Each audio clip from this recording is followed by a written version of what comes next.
kay karon magbuhat na pud ta og kani sticky, no? Or naka-fix ang position when scrolling ang ato ang mga navigation bar sa pag-play. Pasabot na ako, inani. Pag mag-scroll ta, dapat perminti makita ang atong navigation bar. Okay? So, buhaton na design, click lang ang navigation bar. Then, sa properties, check lang fix position when scrolling. So, tanan, i-fix. And, okay. Then, try karon og play. Play na siya karon. Nara. Okay. Uy. Tabunan man siya. So, dapat, ang atong navigation bar, naa siya sa pinakataas. Okay. Right click. Bring in front. Kani po siya. Right click. Bring in front. Kani po. Right click. Bring in front. Okay. Try to play. Play. Store.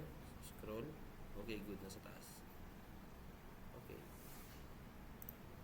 And then, pwede po ito mo gamit ang ilang effects. So, ato, navigation bar, no? So, right click. Ako sa i-rename para din mo navigation bar.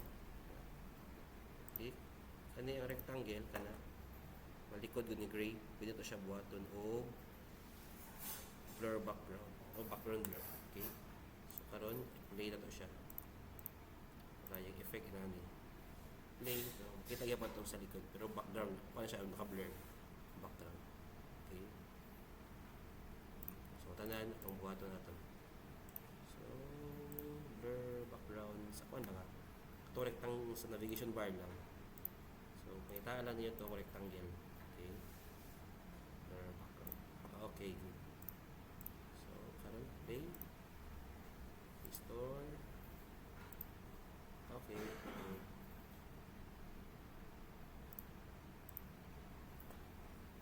And then, ayaw kalimutin niya eh. Kanin nyo ang mga menu, no? Kanin logo nga Apple. Type na to. Ato siyang atuon sa home. So, pag once I click nila ang Apple, ato sila sa home. Okay? Save ani. Double click eh, para ako yung apps. Okay. Home. Okay, good. So, play.